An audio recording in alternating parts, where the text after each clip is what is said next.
Turabasuje kandi tubahaye ikaze mwese mukurikirana amakuru anyuze kuri iyi YouTube channel. Aka kanya tujye kurebera hamwe uburyo wabona password yawe ubaye warayitakaje yo kuri Pi network.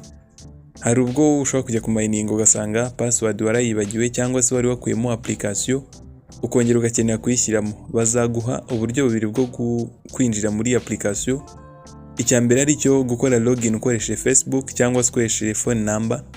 Aha ni igihe wamaze gukora verification zombi. Ubwo ni phone number verification ndetse na Facebook verification. Ubaye warakoze imwe n'ubundi uzakoresha imwe muri izo. Ariko n'ubundi bizagusaba kuba uzi password wakoresheje. Izi rero ni steps zigera ku 8 wakoresha kugira ngo wongere kubona password. Twibutse ko ibingibi biragusaba kohereza SMS kuri nimero ya telefone bari buguhe yo hanze y'igihugu. Ubwo ni nimero n'ubundi batanga muri Pi network app. Ubwo ku bantu bakoze phone number verification barabizi. Ibingibi ndetse bizagusaba amayinite nk'ano mu Rwanda bigusaba byibura ko ufiteho amafaranga 80 kuri balance yawe. Ibi rero dore uko bikorwa. Icyambere ni ukudownloading application ya mining kuri Google Play Store. Ubwo aha ni mu gihe utayifite. Hanyuma urafungura application niba unayifite. Ubwo urafungura application ujya handitse continue with phone number. Ahangaha bigusaba ko uba warakoze phone number verification.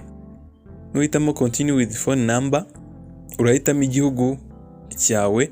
Hejuru haraho bari bugusabe guhitamo igihugu.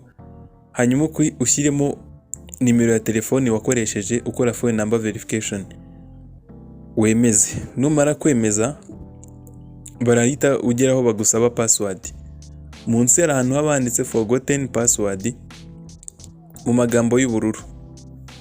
Aho ngaho niho uzakora. Aho numara kuhakora bazahita baguha imibare hagati y'ine n'itandatu, akenshi aba ari 4 cyangwa se 6. Niyo mibare bazaguha kugira ngo uyohereze muri SMS ku gihugu uri buhitemo runaka. Ubwo uzahita uhitamo icyo gihugu. Numara guhitamo igihugu ushaka koherezaho, akenshi aba arimo USA n'ikindi gihugu kimwe ntibuka. Uzahitamo igihugu, abenshi tukunze gukoresha USA kuko niyo ibirimo by default. Hanyuma numara guhitamo igihugu, telefone yawe akenshi izahita ifungukira muri SMS direct, ikujyane muri SMS aho wandikira message n'ubundi bisanzwe. Wohereza iyo mibare kuri nimero ya telefone itayizanamo, itayandikamo, ukohereza iyo mibare kuri iyo nimero ya telefone. Hanyuma ukagaruka kuri application yawe. Ubwo urategerezaho akanya gatoya ugaruke kuri application ya Pi network. Ya page wari uriho izahita yiloadinga. Nyuma y'akanya nimara kwiloadinga hahita haza indi page ikurikiyeho igusaba gushyiramo new password. Uzashyiramo password nshyashya ubundi ukomeze ushyiremo password nshyashya unayikonfirme. Ubwo ni inshuro 2 wemeze. Kizakwereka yuko password yawe wamaze kuyirikavaringa yagarutse. Uzahita ubona ubutumwa bukubwira ko password yawe account yawe yamaze kugaruka. Bakubwire ngo successfully delivered.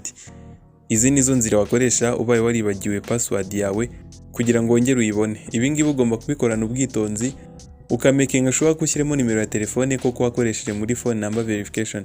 Ibi byose ugomba kubyitaho kuko Pi zawe ni umutungo ukomeye.